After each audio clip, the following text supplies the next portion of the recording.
Good morning, everyone. Welcome back to Coffee and Headlines, our morning get-together live here on Facebook, where we dissect news, or at least the headlines, from our city, our state, our country. We take a look at your comments, your ideas, your suggestions about how we can best enjoy ourselves here in Puerto Vallarta as a community of English-speaking locals.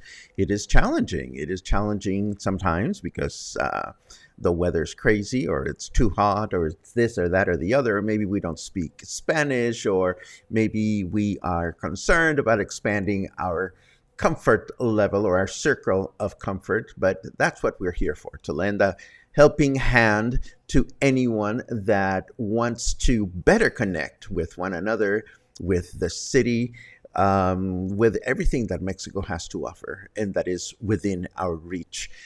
How's that for a new intro? I just made that up on the spot. Anyhow, it is July 14, and it is a pleasure to see you as always. And as always, we welcome those friends that are joining us for the first time, and we encourage you to let us know that you are new to the broadcast by writing the comment "new." If you are watching on YouTube, we don't have live commenting. We don't have commenting at all, but we still appreciate you very much and love the fact that you subscribe and hit thumbs up on our videos. It really helps our ranking, and it helps to attract more people to our cluster. Also, if you have something truly important that you wish to announce, like birthday, for example, I'm reading that it is Mark Jennings' birthday. Is it your birthday, Mark? Let me see. I'm seeing birthdays, but I'm not sure who they're for. I think it's for Mark Jennings. Yes, Mark Jennings, happy birthday. If you have something truly important that you wish to share, it helps a great deal if you add a capital letter Q at the beginning of your comments so that we can look for it during the chit-chat section at the end of the broadcast. Today, we have a little bit of news about this, that, and the other, about the encounter between our president and United States President Joe Biden. And it was interesting to read what the different agencies reported. So we're going to take a little bit of information from here and there. I also want to tell you about the drought. The drought is real, and it's affecting several parts of Mexico. It's just not raining as much as we thought it would be raining, but I don't want to give away the news just yet. We might as well just get started and follow our usual order. Where are my transitions? Right here.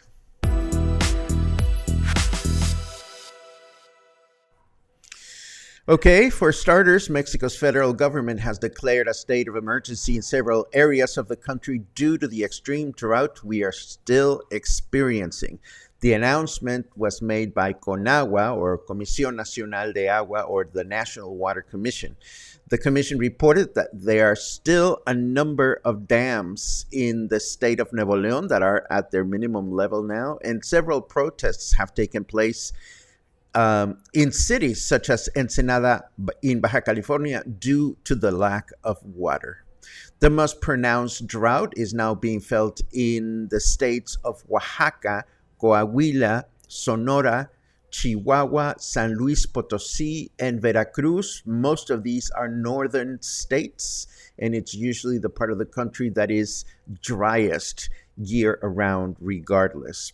Why is this happening? Well, everybody was expecting the rain season to begin, and somehow it hasn't rained with as much enthusiasm as everybody has been expecting.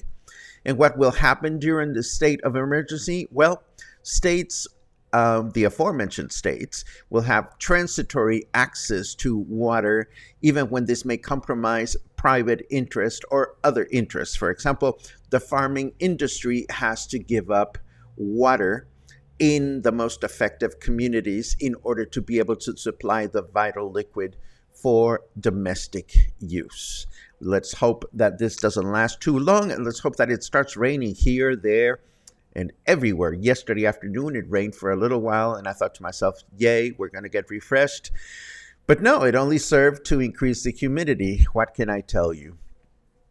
Mexico President Andrés Manuel López Obrador is back from Washington after his meeting with U.S. President Joe Biden, during which both agreed to modernize the border and combat drug, arms, and people trafficking. There was a treaty signed from which I extract this quote: "We are ready to work together in these and other relevant topics in anticipation of the 10th North American Leaders Summit, which will take place in Mexico at the end of December."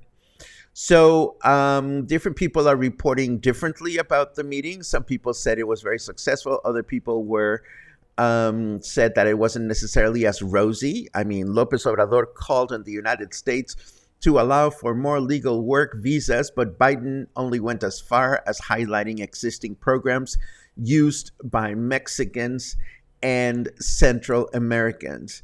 And also, true to his habit, President López Obrador went ahead and read a statement during almost 30 minutes. So the meeting was less of a meeting and more of a, here I am at the White House, and now I'm going to read a statement for 30 minutes, and I'm going to read it in Spanish because I don't speak English. And I can just imagine U.S. President Biden just sitting there and patiently waiting for the speech to end. It was reported that at the end of the speech, President Biden responded about the fact that Mexico's president was asking for more visas for migrants, and so that we wouldn't stop or paralyze the labor force in the United States. And Biden said something along the lines of, well, last year we gave more than 300,000 visas to migrants, and because this is really important. But I mean, I'm just picturing this notion of Biden just sitting there. I don't know if Biden understands Spanish, or I don't know how the translation went, but this is what politics are all about, I suppose. Moving right along, I want to tell you that according to researchers, the BA.5 COVID variant, which is supercatchy, is the predominant variant in Mexico now. This does not mean that the vaccines have become useless, but apparently folks can catch COVID again sooner than before. With other strains, we were pretty much okay for up to 3 months, but this period has apparently now been reduced to 28 days. Now, I don't want you to get startled about this bit of news. I don't know exactly what it means. I don't know if this means that we're going to be getting access to other vaccines, but what is very clear to me is that we have to continue to be vigilant and avoid situations in which we might feel compromised in our ability to take care of ourselves. So my best wish for you and for me and for everybody is that we continue to follow the face mask guidelines and all the things that we know we have to do to take good care of ourselves. Let's take a look at the weather now.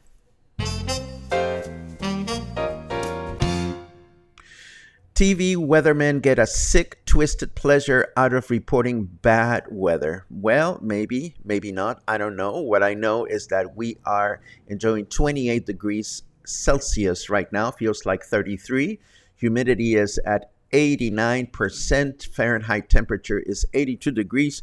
And our weather forecast for today says rain and humidity throughout the day with a high of 30 and a low of 25. Tomorrow, today is Thursday. Tomorrow, Friday, we're going to have rain and humidity through the day as well, and with a high of 30 and a low of 24. And we will wrap up this week on Saturday with rain and humidity as well throughout the day, with a high of 30 and a low of 24. So all these forecasts that say rain and humidity sound lovely, but I just hope we get some real rain so that we don't get as much humidity as we've been getting. Let me set up the second batch of news really quickly. I woke up this morning singing Old MacDonald Had a Farm just because there's crocs everywhere, and we should know this by now. Crocs come out during the summer months because it rains, as much of rain as we have gotten so far. And the latest one that was captured snuck out of its habitat near Boca de Tomates and went into one of the Palapa restaurants that are located there. And of course, authorities were notified, and the animal was captured and brought back to a safer place. But this is expected. We might as well get used to it, and we might as well be careful of where we go. You never know where you're going to show up. And there's going to be a crocodile. Let us hope that this doesn't happen in places where we tend to spend a lot of time. Time magazine apparently has singled out Riviera Nayarit among 50 destinations that we should explore this year. Good for Riviera Nayarit. I always chuckle at these type of articles because, Riviera Nayarit is just so close to us that we tend to take it for granted, or at least I do. I don't know that I find myself inclined to exploring Riviera Nayarit that much. Certainly not this time of year, but we will definitely look for the original Times article. And if I can find it and it shows other interesting destinations we may want to consider, I'll be so very happy to share it with the cluster in the show notes.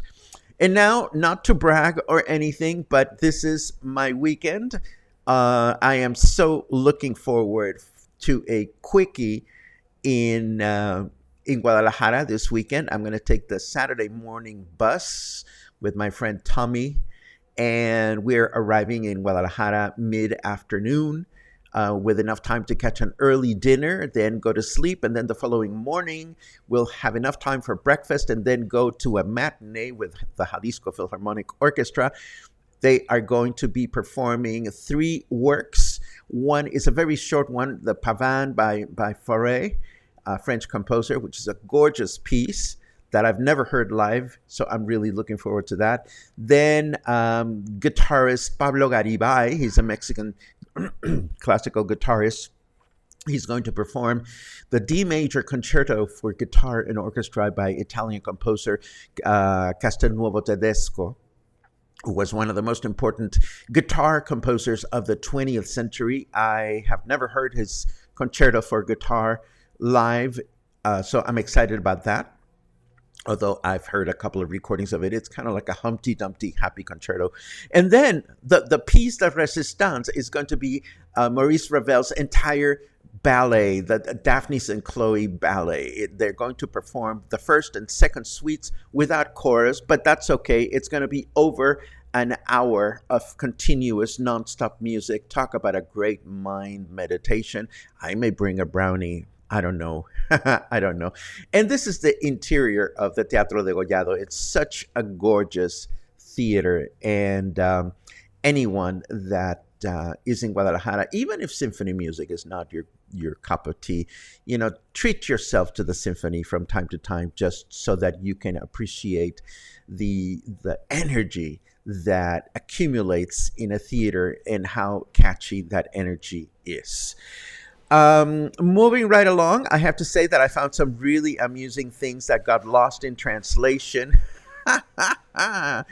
This I found on Facebook. Let me explain. This must be some kind of buffet somewhere, and the sign says that you can enjoy gordita de chicharrón prensado, which is really a gordita. We've established, if you're following Coffee and Headlines regularly, is a thickish corn tortilla that is stuffed with stuff. It could be beans or meat or chicken and whatever. This particular gordita was stuffed with pork rind, with a stew, a pork rind stew. But of course, the translation leaves a little bit to be desired. Gordita, it can also mean a little chubby person or creature that is of the female sex. So this was translated as chubby girl from pressed chicharrón. They didn't even translate the pork rind business. And then in the same article that I saw, this I found on Facebook actually, so it's not an article, but then somebody added this other one, which is absolutely funny. First of all, look at the top of it up here. It says gianter quesadillas instead of giant quesadillas. Down here, they do spell it properly, giant quesadillas. I mean, giant huaraches.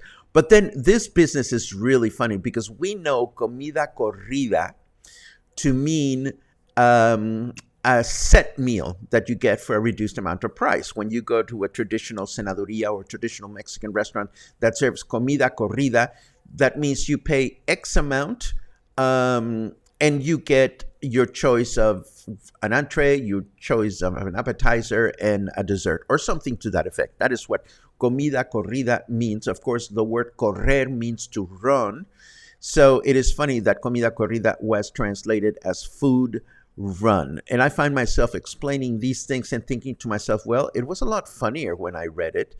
And now that I'm explaining it, it doesn't seem as funny as it was. But maybe it is funny. You tell me if you think it's funny, because I just love all these things that have to do with language. And before we leave, yesterday I quickly mentioned the fact that Guarique restaurant is reopening, and I wanted to give you a complete I wanted to give you a complete picture. And this is the Facebook invite of tomorrow's opening for the restaurant. Again, I'm not familiar with it, but I've heard from people that it is a really good restaurant. It's reopening in Colonia Lázaro Cárdenas, and I will include this information in the show notes for you to take a look after the broadcast. And speaking of take a look, let us now take a quick look at your comments just to see what everybody is up to this morning. Luna is chilling next to me, but I haven't connected her. I'm waiting for an adapter that I ordered that will allow me to connect the other monitor and the other cameras so that we can finally have the Coffee and Headlines experience we are used to. But in the meantime, I appreciate your patience and I appreciate your kindness. And I appreciate, of course, your good mornings as always. They're wonderful to read. Let's see what else we have. Bum, ba-da-dum, bum, bum. Oh, and I have a couple of bits of news. Carmen Porras from Oculto was so very kind to forward some great photographs of a very successful chiles en nogada class. She has informed me that she will have another class before the summer is over, and she will have another private dinner experience that will feature chiles en nogada. So if you think you're missing out, I will share some of these photographs before the week is over. I also had a wonderful meeting with Gina yesterday of Whiskey Kitchen here in Versalles, and everything seems to indicate that there's going to be an amazing food-related surprise during our meet and greet this coming week. I'm not ready to give you details, but I am ready to tell you that it should be absolutely wonderful. Let's see. We've talked about happy birthday. Boom, boom, boom, boom. Aha. Patty seems having a mini split issues. I hope you are able to stay cool in the meantime. And I see a new person, Stelios Papadopoulos. New hello from hot and humid Abu Dhabi. Oh my goodness, that's far away, but thank you so much for joining us, Stelios. I hope you enjoy our connection, and I hope you find something here at Coffee and Headlines that brings you closer to Puerto Vallarta. Let's see. Boom, boom, boom, boom, boom. Another birthday. Alan says today is the birthday of his youngest daughter, Diana. So happy birthday to Diana Shepherd Mason. Absolutely.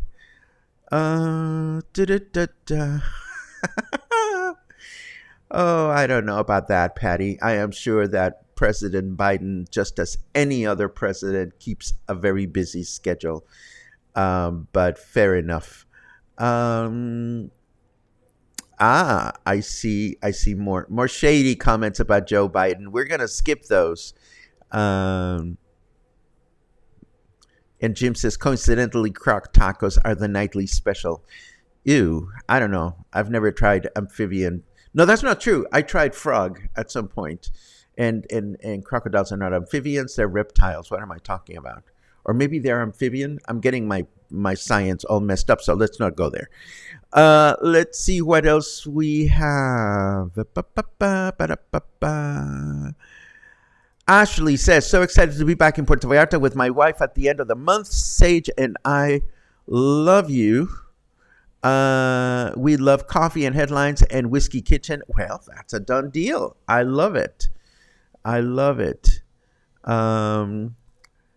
Bill says meditation brownies. Absolutely.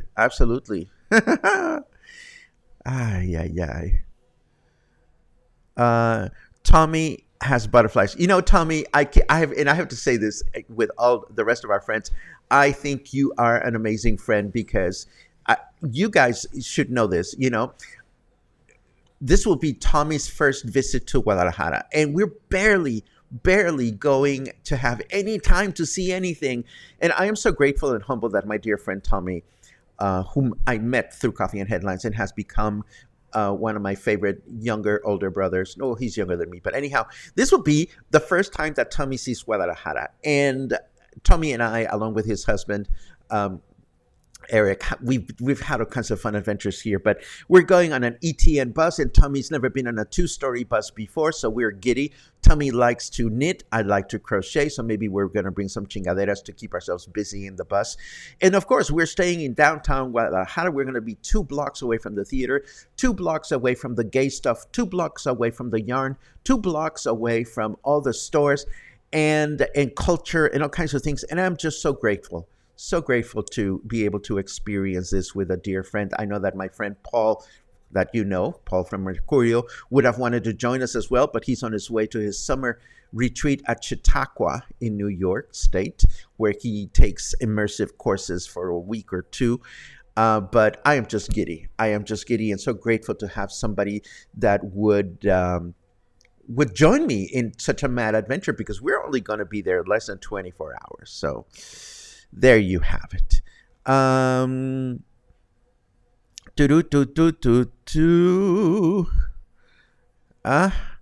Where are we staying? Well, thanks to Tommy's generosity, this time he has points on a hotel called the Doubletree something or other, which is a hotel that is right, if you're familiar with Guadalajara, you know that right in the downtown area, there is a Liverpool, and across the street there's a Soriana. And on top of that Soriana, there is this Doubletree Hotel, and that's exactly where we're staying. I think it's a Doubletree Hilton. And I have never stayed at that hotel, and I'm totally giddy because it has a rooftop restaurant. And from the rooftop restaurant, we're going to have a gorgeous view of the main plaza and the cathedral, and that exhibition of reproductions from the Del Prado Museum that I showed you when we went to Guadalajara last time. So I will take some photographs, and I'm going to be sharing those with you because it's clearly become impossible for me to travel without wanting to bring something back to the cluster. You are an important part of my life, as you know. And this, of course, brings us to the end of today's broadcast. Thank you so much for allowing me to get giddy about the weekend. Of course, Saturday morning will be pre-recorded, but I'm going to feature a walk. we're going to feature a walk and that I'm going to be recording today so that you can have it and you can enjoy it. And Brian says, you had me at yarn. Well, it's really amazing how in large cities in Mexico, a lot of the stuff you want to buy, people get into this habit of putting all the stores next to each other. So there's the yarn district, and there's the gay bar district, and there's a paper supply district, and there's the arts and crafts district, and so forth and so on. All the flower shops are located in the same neighborhood. So it sucks because if you are on the other side of the city and you have to find something specific, you may not have it within reach. But the beautiful thing about downtown Guadalajara is that you can find all kinds of things that your average person would want and just walk there. And food and everything. So Guadalajara, everybody should go to Guadalajara at some point. And this, of course, brings us to the end of today's broadcast. As always, I am so grateful for the opportunity to connect, and I am grateful for the opportunity to learn from you.